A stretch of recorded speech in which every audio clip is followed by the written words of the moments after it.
Most people think abandoned buildings are creepy because of what might be lurking inside. For me, it's just a paycheck. I've been an environmental consultant specializing in asbestos abatement for 6 years. I don't look for ghosts. I look for thermal system insulation and friable surfacing materials. I'm the guy who goes in before the wrecking ball swings to make sure the demolition crew doesn't inhale a lungful of carcinogens. It's dry, boring work, and that's exactly how I like it. Or, that's how I liked it until last week. I received the email on a Thursday at 11:42 p.m. It was from a development firm based in NYC, offering a rush contract for Street Jerome's Academy for boys. I knew the place by reputation only. It was tucked deep in the Adirondack foothills, about 15 miles off Route 9, and had been shuttered since November of 1998. The subject line simply read, "Urgent. Survey required." The offer was ridiculous. They were offering $8,000 for a standard walkthrough and sampling survey, triple my usual rate. But there were conditions. First, I had to sign a non-disclosure agreement that was thicker than a phone book. Second, the survey had to be completed within 48 hours. No exceptions. They wanted the building leveled by the end of the month, and I was the only certified surveyor available on such short notice. I arrived at the site on Tuesday morning at 7:15 a.m. The drive up the access road was a nightmare of potholes and overgrown maples that scraped the sides of my truck like fingernails. When the academy finally came into view, my stomach dropped a little. It was a massive brick structure, Gothic revival style, looming over the overgrown grounds like a tombstone. The windows were boarded up with plywood that had long since turned gray and rotted, and the iron gates hung off their hinges. It was dead silent. Not the quiet of a library, but the heavy, pressurized silence you feel before a thunderstorm. I parked the truck and started gearing up. I pulled on my white Tyvek suit, snapped on my P100 half-mask respirator, and grabbed my clipboard and high-powered flashlight. I checked the time, 7:45 a.m. I had plenty of time to grit out the first floor before lunch. I pried open the side service door with a crowbar. The air that rushed out to meet me wasn't just stale. It was cold, unnaturally cold for mid-October. It smelled of wet rot, old paper, and something metallic, like a handful of pennies. I clicked my flashlight on, the beam cutting through the thick dust hanging in the stagnant air. "Hello?" I called out, my voice muffled by the mask. It was a habit, just in case some squatters were crashing there. Silence returned, heavier than before. I stepped inside, the door groaning shut behind me on a rusted pneumatic closer. I was alone. Just me, the dust, and a job to do. I started my inspection in the administrative wing, the area closest to the entrance. The floor was covered in a layer of debris-scattered papers, ceiling tiles that had succumbed to humidity, and the occasional bird skeleton. I moved methodically, my flashlight beam sweeping over the peeling paint. I wasn't just looking for damage. I was looking for the telltale honeycomb texture of asbestos pipe insulation. At 7:55 a.m., I was crouched near a radiator in the secretary's office, using a spray bottle of soapy water to dampen a section of pipe lagging before taking a core sample. You have to wet it down so the fibers don't fly into the air. Even with the respirator, you don't take chances. The only sounds were the squirt of the water bottle and the shallow rasp of my own breathing inside the mask. I stood up and checked my watch. And 7:59 a.m. I made a note on my clipboard. Sample 1. Thermal system insulation. Condition poor. Then, the static hit. It wasn't a subtle noise. It was a violent, electrical pop that erupted from the speaker mounted in the corner of the ceiling. It sounded like someone tearing a thick sheet of canvas right next to my ear. I jumped, dropping my pen. My heart hammered against my ribs. Before I could process where the sound came from, the bell rang. It wasn't a digital tone or a recorded beep. It was the unmistakable, bone-rattling drill of an old-school mechanical fire bell, amplified through a PA system. Brr, IRNGGGG. It screamed through the empty hallway, bouncing off the concrete block walls, and magnifying until the air itself seemed to vibrate. I instinctively covered my ears, my eyes squeezed shut. It was deafening. It lasted for exactly 10 seconds, long enough to hurt and then cut off with a wet click. The silence that followed was worse than the noise. My ears were ringing. I stood there, frozen, staring at the speaker box. It was covered in 20 years of gray fuzz. "Hello?" I yelled again, ripping my mask off so I could be heard clearly. "Is someone in the comms room?" No answer. I walked briskly, not running, but close to it down the hall to the maintenance closet where the electrical panels were housed. I needed to see who had turned the power on. Kids broke into these places all the time to scare each other. I was ready to drag some teenager out by their ear. I kicked the door to the electrical room open. My flashlight beam hit the main breaker panel. The door to the panel was rusted open. The main lever, a heavy black switch the size of a candy bar, was in the off position. More importantly, the thick copper cables that fed into the bottom of the box had been physically severed. I could see the jagged, oxidized ends where copper thieves had hacksawed them off years ago. There was no power. There was no backup battery system. I checked the emergency light units, and they were all dead, corroded husks. I stood there for a long time, tracing the beam of my light over the severed wires. It was technically impossible for that bell to ring. I told myself it must have been some kind of residual discharge, energy trapped in an old capacitor somewhere that finally ground it out. It was a weak theory, but it was the only one that let me keep working. But as I walked back to the office to retrieve my pen, the air felt different, heavier. The dust I had kicked up wasn't settling. It was hanging, suspended in the corridor, swirling slightly as if the hallway was waiting for something to happen. I managed to convince myself to keep going. I'm a professional, and I've seen weird things in old buildings before. Raccoons knocking over paint cans, drafts slamming doors, pipes banging from thermal expansion. I told myself the bell was just a freak electrical anomaly. I put my headphones in, turned on a podcast, and tried to drown out the oppressive silence of the school. I moved from the administration wing into the main arterial hallway on the first floor. This was the spine of the school, a 12-foot wide corridor lined with hundreds of dark green lockers. The metal was rusted and warped, some doors hanging open like broken jaws. The floor was covered in broken ceiling tiles and a thick layer of grit that crunched loudly under my work boots. At 8:55 a.m., I was taking samples near the guidance counselor's office. I found myself checking my watch every 30 seconds. My heart rate hadn't fully settled from the earlier scare. The podcast was playing some comedians joking about bad dates, but the voices felt distant, tinny. I couldn't focus on them. My ears were straining against the earbuds, listening to the room instead. I pulled the earbuds out. The silence rushed back in, heavy and expectant. I looked at my watch. 8:59 a.m. "Don't do it," I whispered to the empty hall. "Don't you dare." The second hand swept past the 12. Brr. I-N-G-G. The sound was even louder this time, echoing down the long metal corridor like a physical blow. I dropped my scraper. It clattered to the floor, but the sound was instantly swallowed by the bell. It held the note for exactly 10 seconds again, screaming through the dead air. Then it cut out. I waited for the silence. But the silence didn't come. Instead, a low, rhythmic sound began to rise from the far end of the hall. It started as a whisper, a soft shh, and grew rapidly into a dull roar.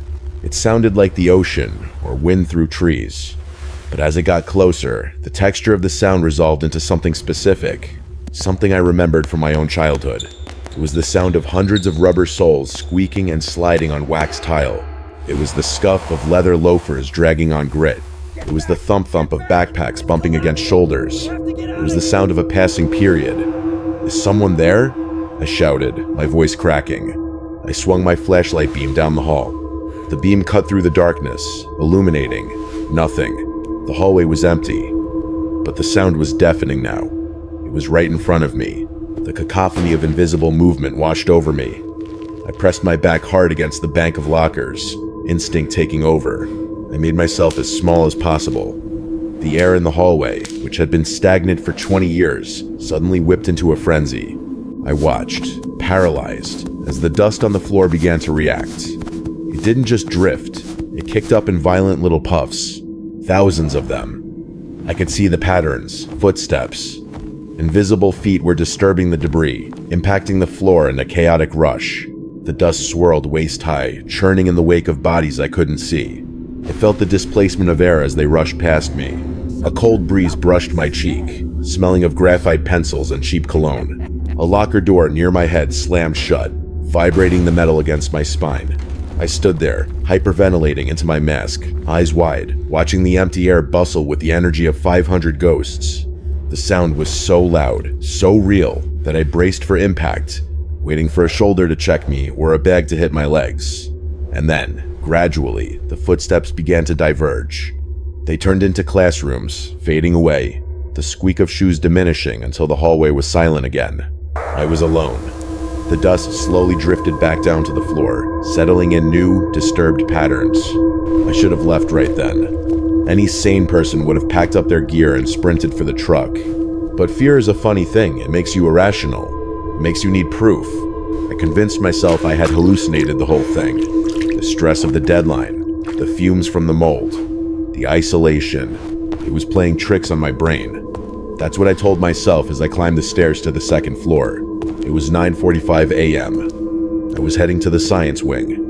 The second floor was in worse shape than the first. The roof had leaked for years, and the linoleum tiles were curling up like dead leaves. I made my way down the hall, checking rooms as I went. I stopped at room 204, a chemistry lab. I remember it clearly because it looked like a war zone. The heavy, black-topped lab tables had been ripped from their floor bolts and piled into a chaotic barricade in the back corner. Chairs were smashed, glass beakers were shattered across the floor, and the chalkboard was cracked down the middle. It was a mess. I noted severe structural damage on my clipboard, stepped out, and moved further down the hall to check the water fountains. I was about 50 feet away from room 204 when I checked my watch. 9:59 a.m. I stopped. My hands were shaking so bad, I had to grip the clipboard with both hands to steady it. I stared at the second hand. Tick, tick, tick. 10 a.m. B-R-R-R-R-R-R-I-N-G-G-G-G. The bell screamed again. This time, I didn't cover my ears. I just stood there, breathing hard into my respirator, waiting. As soon as the bell cut out, the noise started. But it wasn't footsteps this time. It was the screech of metal legs dragging across dirty tile. It was the heavy, wooden thud of tables being dropped. It was coming from room 204. The sounds were violent. Screech, bang, thud. It sounded like a construction crew was in there, throwing furniture around with reckless abandon. Dust billowed out of the open doorway of the classroom, drifting into the hall like smoke. I couldn't move. My boots felt like they were nailed to the floor. The sounds continued for exactly 3 minutes, the length of a standard passing period, and then, abruptly, stopped. Silence returned. I forced my legs to move. I didn't want to look, but I had to know.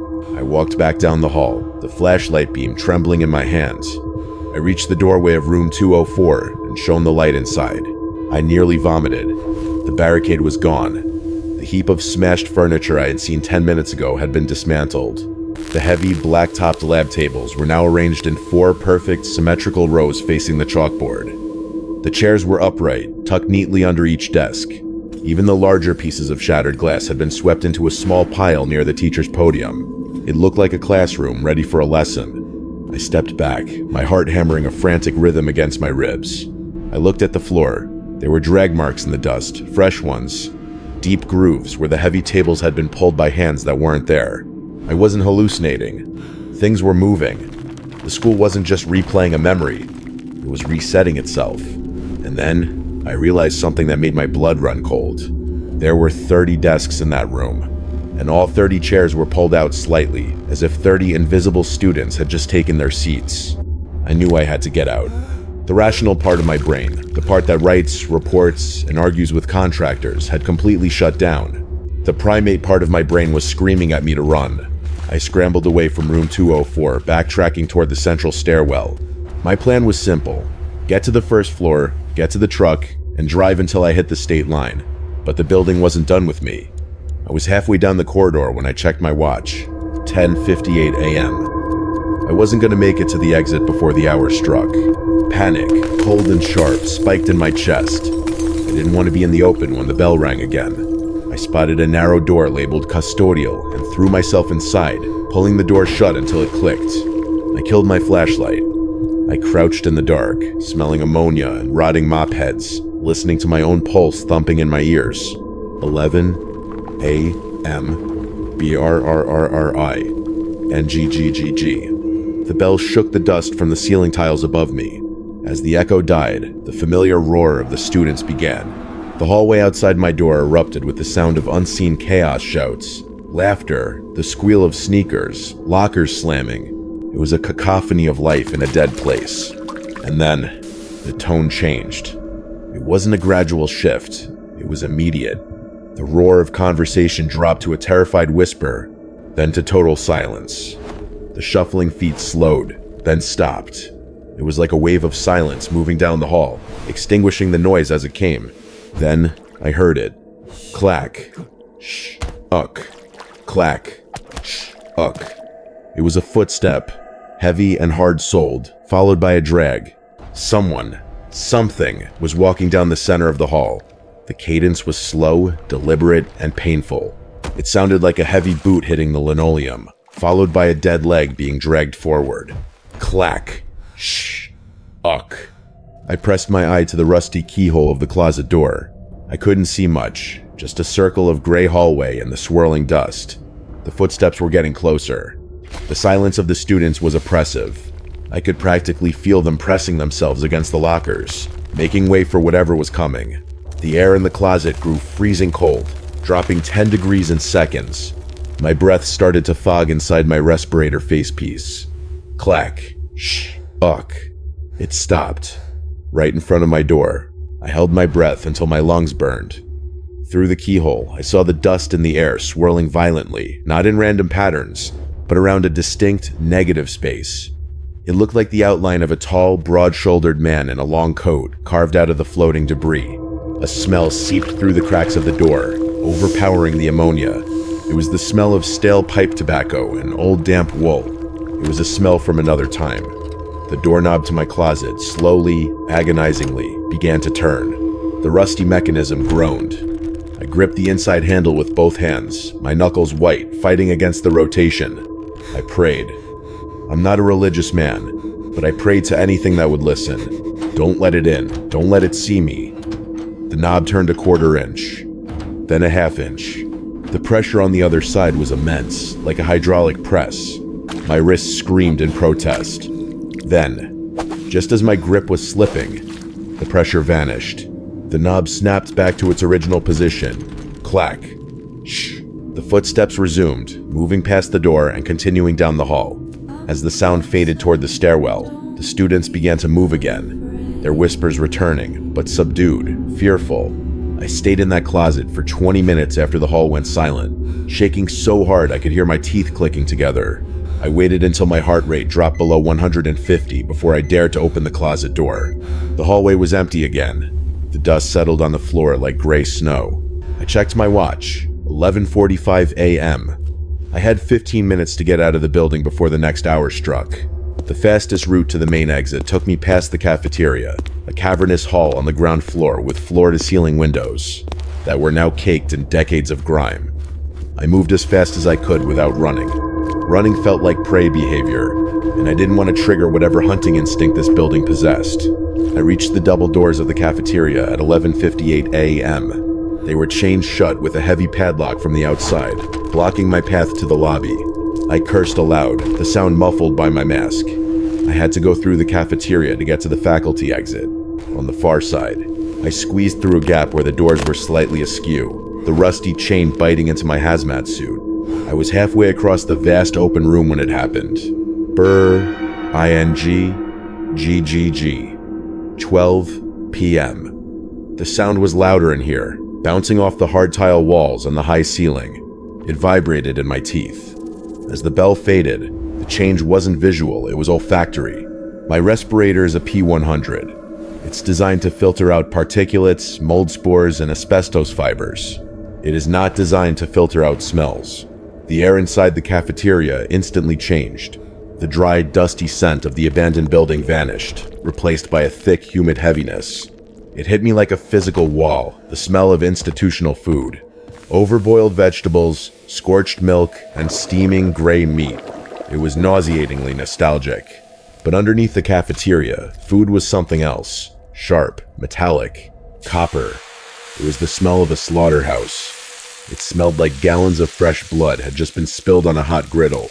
I gagged, tasting bile in the back of my throat. Then came the roar. It didn't build up like the hallway traffic. It exploded. 1 second, silence. The next, the deafening clamor of hundreds of students screaming, laughing, and shouting. The clatter of plastic trays hitting tables. The screech of metal chairs dragging on tile. The sound was so loud it distorted my vision, making the edges of the room blur. I spun around, flashlight sweeping the room. Empty tables, empty serving line. But the sound was wrong. When I looked toward the serving line, the roar of the crowd sounded like it was coming from the back of the room.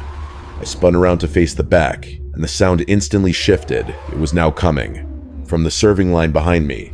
No matter where I turned, the cacophony was directly behind me. It felt like hundreds of people were standing inches from my back, screaming into my neck.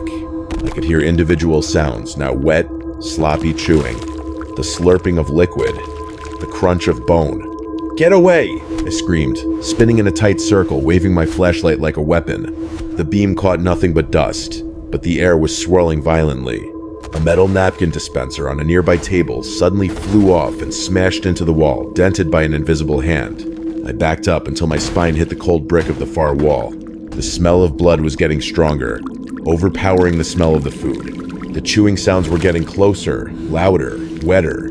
It sounded like an animal feeding frenzy right next to my ear. I squeezed my eyes shut and slid along the wall, blindly groping for the door handle to the kitchen, desperate to escape the invisible feast. I scrambled through the cafeteria kitchens, tripping over rusted prep tables and slipping on grease-stained tiles until I burst into the back hallway. I didn't stop moving until I found a staff restroom near the gymnasium. It was small, windowless, and tiled in a suffocating institutional beige. I kicked the doorstop in to wedge the door open. I wasn't about to let myself get trapped again, but the heavy door just swung shut, knocking the wedge aside. I checked the lock. It was a deadbolt. I slid it home. I needed a minute, just 1 minute to stop shaking. I leaned over the sink, staring into the cracked mirror. My eyes were bloodshot, frantic. I looked like a madman. I pulled a bottle of lukewarm water from my cargo pocket and splashed it on my face, trying to scrub away the phantom sensation of the cafeteria's humid breath. I looked at my watch.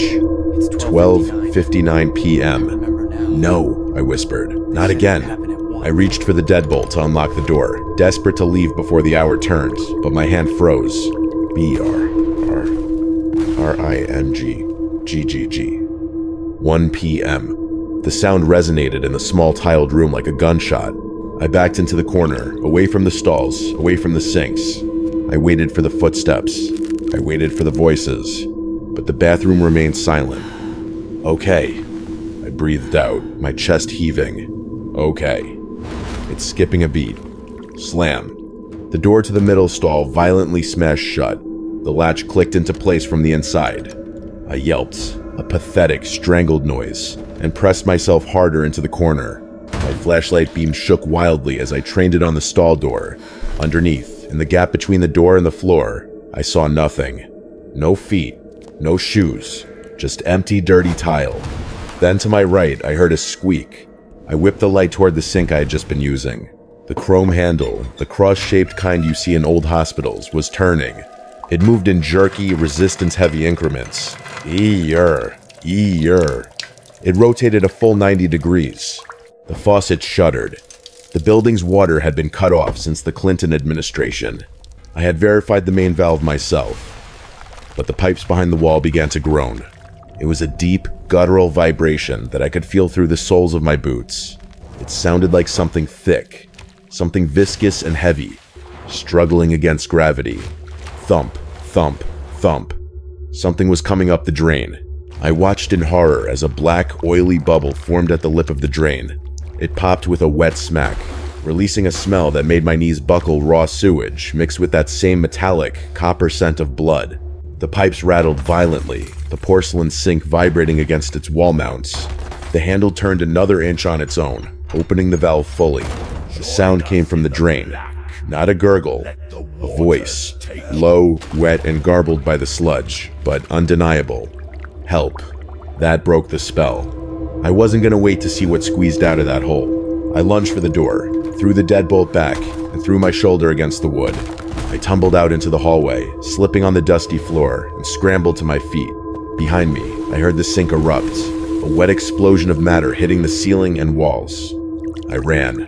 I sprinted toward the main entrance, my boots slamming against the terrazzo floor of the lobby. I didn't care about the samples anymore. I didn't care about the $8,000 or the NDA or the asbestos fibers I was probably inhaling, because my mask had slipped sideways in the struggle. All I wanted was the sunlight I could see streaming through the dirty glass of the double doors.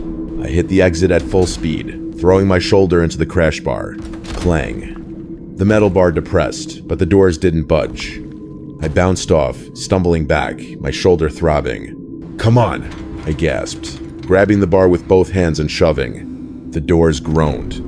They opened a crack, maybe half an inch, letting in a sliver of fresh, pine-scented air. But then, they stopped.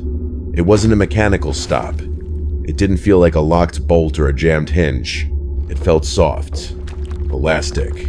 It felt like someone was standing on the other side, pushing back. I peered through the reinforced wire glass. The courtyard was empty. The overgrown weeds were swaying gently in the wind. There was absolutely no one there. "Let me out!"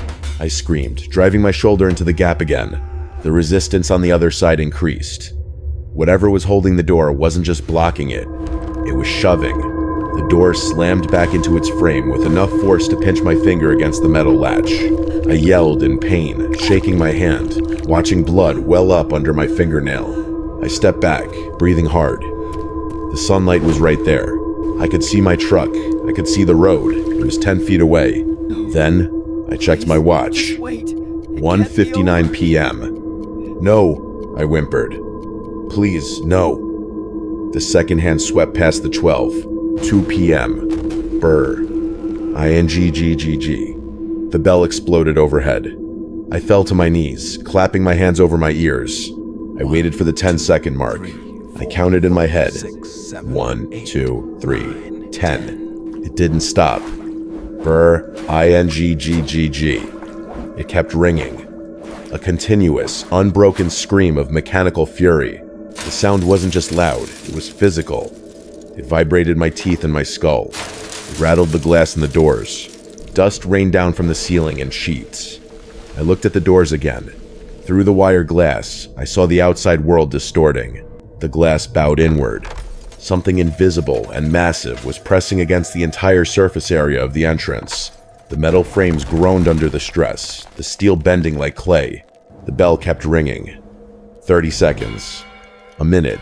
2 minutes. It was a lockdown signal. I realized with a sick clarity that the school wasn't letting me leave. The pressure against the doors wasn't just an obstruction, it was a containment measure. The noise was driving a spike into my brain. I couldn't think. I couldn't plan. I just needed to get away from the entrance, away from the crushing weight that was trying to force its way in.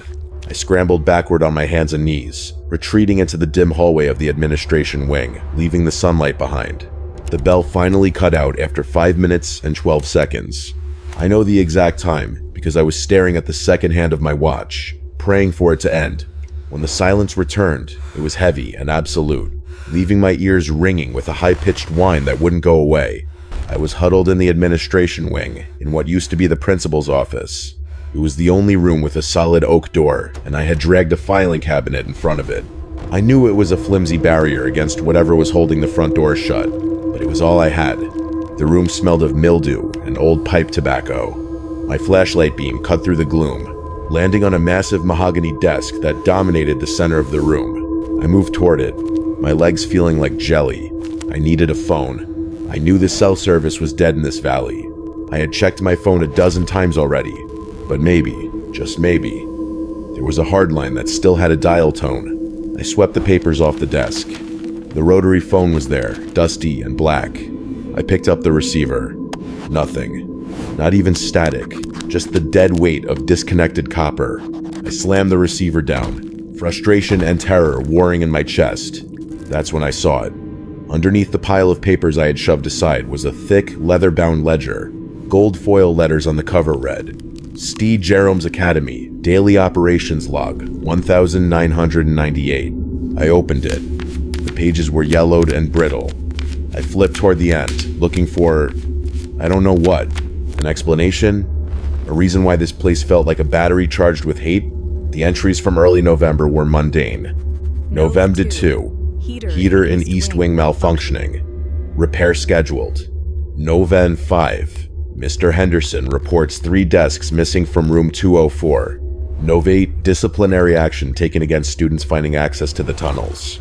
But as I reached the week of November 10th, the handwriting changed. It went from neat cursive script to jagged, hurried spikes. The ink was pressed hard into the paper, tearing it in places. November 12. The sounds won't stop. The boys are in their dorms, I checked myself, but the halls are full. The bell is ringing on its own. Nov 13. Father Thomas is missing. We cannot leave the grounds. The gates are shut. The phone lines are dead. God help us. The bell triggers them. I turn the page to the final entry. November 14th, 1998. The day the school officially closed. There was no date written, just a frantic scrawl that took up the entire page, written in black marker that had bled through to the other side. The letters were huge, trembling, and desperate. They aren't leaving. We thought it was a malfunction. It's not. The bell keeps calling them back. It resets the day. We are trapped in the cycle. Don't let it ring again. My blood ran cold. The ink was smeared at the bottom, as if the writer had been dragged away mid-sentence. I looked at my watch. 2:55 p.m. It resets the day, I whispered. The realization hitting me like a physical blow. The furniture in room 204. The way the sounds followed the schedule. The bell wasn't just a sound effect. It was the heartbeat of this place. It was the engine keeping the nightmare running. And in 5 minutes, the bell was going to ring for dismissal. Dismissal. That meant everyone leaving, everyone rushing the exits. I looked at the heavy oak door I had barricaded. I was in the administration wing, right next to the main lobby. If the students were dismissed, they would all be heading exactly where I was. I wasn't hidden. I was directly in the path of the stampede. I watched the second hand tick closer to the hour, feeling like a man tied to a railroad track watching the train approach. I knew I couldn't get the filing cabinet moved in time. I knew the door wouldn't hold. 2 hours, 59 minutes, and 58 seconds. 2 hours, 59 minutes, and 59 seconds. 3 p.m. Brr. INGGGGG. The bell sounded different this time. It wasn't just loud, it was frantic. The rhythm was faster, jagged, like a machine malfunctioning or a heart in fibrillation.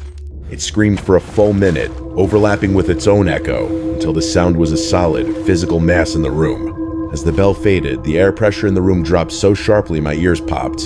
The silence that usually followed the bell didn't happen. Instead, the building instantly erupted into a roar of chaos. But it was wrong. Dismissal implies a flow, a river of bodies moving from classrooms to exits. A release of tension. This sounded like a riot. The floor beneath my feet began to vibrate. The pens on the desk rattled against the wood. The dust in the air wasn't just swirling, it was being sucked toward the door, pulled by a massive vacuum of movement in the hallway. I backed into the corner, grabbing a heavy brass lamp from the desk as a pathetic weapon. Thud. Something hit the other side of the oak door. The heavy filing cabinet I had dragged in front of it shrieked against the floorboards, sliding back an inch. Thud. Thud. Thud. It wasn't one person. It was dozens. I could hear them now, not the shuffling of feet, but the frenzied stomping of a mob. And they weren't moving toward the front doors. The sound in the lobby wasn't receding, it was compressing. They aren't leaving, I whispered, the realization chilling the sweat on my neck. They're looking. The logbook was right. The bell didn't dismiss them. It rallied them. And for the first time in 20 years, there was something new in the school to focus on. Me. The door buckled inward. The wood around the frame splintered with a sound like a gunshot. The filing cabinet tipped over with a massive crash, spilling old files across the floor. I didn't wait for the door to open. I knew if I stayed in that corner, I would be crushed. I grabbed the heavy rolling chair from behind the desk and hurled it through the office window. It bounced off a heavy iron security grate I hadn't noticed through the grime. The glass shattered, but the grate held firm. I was trapped. The office door flew open. There was no one there, but the force that entered the room was undeniable. A wall of freezing, stale air hit me, smelling of sweat and adrenaline. The papers on the floor whipped up into a cyclone. I saw the path of destruction carving through the room chairs, overturning, pictures flying off the walls, moving straight for me. I dived. I threw myself to the left, rolling over the shattered glass, and scrambled toward the open door. I had to get into the hallway. I had to get past them. I burst into the main corridor. The noise was blinding. It sounded like being inside a jet engine. The lobby to my right, the exit, was a solid wall of force. I could see the air shimmering with the heat of hundreds of invisible bodies. I couldn't go that way. I turned left, deeper into the school. The traffic was moving with me now, herding me. I wasn't running away from them. I was being flushed out. I sprinted blindly down the hall, the roar of the stampede snapping at my heels, pushing me toward the only open space left in the building, the gymnasium. I burst through the double doors of the gymnasium, my boots skidding on the warped varnish of the basketball court. The air inside was stale and freezing, smelling intensely of old rubber, sweat, and floor wax. Shafts of dying afternoon light pierced through cracks in the boarded-up clerestory windows, cutting across the dust-filled air like solid beams. I turned to slam the door shut, but it was too late. The roar from the hallway spilled into the gym like a breaking dam. It wasn't just noise anymore, it was force. The double doors didn't just open. They were blasted off their top hinges, hanging crookedly as the invisible wave poured in. I backed up, retreating to the center court logo, a faded Spartan helmet. I spun around, looking for the fire exits. There were two on the far wall, behind the bleachers. I sprinted toward them, but the bleachers were moving. With a shriek of rusted metal that pierced my eardrums, the retractable wooden bleachers on both sides of the gym began to roll out. They extended automatically, faster than they should have, blocking the path to the walls. The mechanism groaned and snapped, but they kept coming, turning the open floor into a shrinking arena. I was trapped in the center. The noise hit me first. A wall of screaming, shouting, and jeering. It sounded like a pep rally in hell. Then, the physical impact came. It didn't feel like walking through a cold spot. It felt like being tackled by a linebacker. Something hard and unseen slammed into my chest, knocking the wind out of me. I flew backward, hitting the floor hard. My flashlight skid away, spinning wildly, its beam creating a strobe effect that illuminated nothing but swirling dust. I tried to scramble to my feet, but a weight landed on my back, then another on my legs. "Get off!" I screamed, thrashing wildly. I swung my fist into the empty air and connected with something. It felt like cold, hard meat. My knuckles cracked against an invisible jaw, but the resistance was only there for a second before more weight piled on. They were swarming me. I felt dozens of hands grabbing at my Tyvek suit. They were small hands, children's hands, but they were impossibly strong. They tore at the fabric, ripping the protective suit to shreds. I felt cold, needle-like fingers digging into my arms, my ribs, my neck. They weren't attacking me like predators. They were trampling me. I was just an object on the floor of their reality, something to be climbed over, stepped on, and crushed. The pressure was unbearable. It felt like the entire student body was piling onto center court. I curled into a fetal position, covering my head with my arms. I could feel shoes' hard leather heels kicking my kidneys and stomping on my ankles. The smell was overwhelming now, that copper blood scent mixed with the acrid stench of unwashed bodies. It filled my nose, gagging me. I couldn't breathe. The weight on my chest was crushing my lungs. My vision started to tunnel, the strobe light of the spinning flashlight flickering at the edges of my consciousness. I realized with a terrifying finality that I wasn't going to die from a ghost. I was going to die from compression asphyxia. I was being crushed to death by nothing at all. I reached out one last time, my hand grasping for the flashlight. My fingers brushed the cold metal. I gripped it and swung it in a wide, desperate arc, screaming a soundless cry into the roar of the invisible crowd. Then, a boot heavy and unseen stomped directly on my wrist. I heard the bone snap. The pain was white-hot, but it was distant. The darkness of the gym seemed to flood into my eyes, drowning out the gray light. The roar of the students turned into a solid buzzing tone, and then everything went black. I didn't wake up in the gym. I woke up on the wet, overgrown grass of the front lawn. It was 7:15 a.m. the next morning. The sky was a bruised purple, clearing into a pale gray. I was lying on my back, staring up at the boarded windows of the second floor. My Tyvek suit was shredded, hanging off me in ribbons. My respirator was gone, and my right wrist was swollen to the size of a grapefruit, pulsating with a sick, hot rhythm that matched my heartbeat. I didn't move for a long time. I just lay there, shivering in the morning dew, listening to the birds. Real birds. Not the mechanical screech of that damn bell. I was found 20 minutes later by the site foreman for the demolition crew. He was a big guy named Miller who had come early to prep the perimeter. He found me trying to crawl toward my truck. "Jesus, kid," he said, helping me sit up. He looked at my wrist and winced. "Did you fall off the roof? You look like you went 12 rounds with a thresher." I didn't answer. I couldn't. My throat was raw, as if I'd been screaming for hours, though I don't remember making a sound. Miller drove me to the urgent care in Lake George. The doctor told me I had a compound fracture in my ulna and severe bruising across my entire torso. He asked if I'd been mugged. He pointed out the patterns of the bruises on my chest and ribs. They were small, oval-shaped discolorations. "They look like shoe prints," the doctor said, frowning. "Small ones, like kids' shoes." I never went back to Street Jerome's. I left $5,000 worth of sampling equipment inside that building. I left my clipboard, my camera, and my dignity. When the development firm called to ask about the survey results, I told them to keep their money and hung up. I blocked their number. I heard later that they tore the place down 3 weeks later. Miller told me over the phone that when they went inside, they found the gym floor completely destroyed, scratched and gouged, as if heavy machinery had been dragged across it. But they didn't find any squatters. They didn't find anyone. That was 6 months ago. My wrist has healed, mostly, though it aches when it rains. I work at a hardware store now. No more surveys, no more old buildings. I try to tell myself it was a hallucination caused by mold spores or gas leaks. I try to be rational, but I can't escape the time. Every day, when I'm working the register or stocking shelves, I find myself freezing right before the hour changes. It doesn't matter if it's 2 p.m. or 9 a.m. I stop what I'm doing and I listen.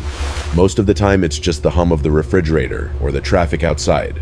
But sometimes, usually when it's quiet, and usually when I'm alone in an aisle, the clock strikes the hour. And for just a second, the ambient noise drops away. The air gets cold, and from the next aisle over, I hear it. Clack, shuck, the heavy boot, the dragging leg. I know this school is gone. I know the bricks have been hauled away to a landfill, but whatever was walking those halls wasn't attached to the building. It was attached to the schedule, and I think, somehow, it put me on the roster.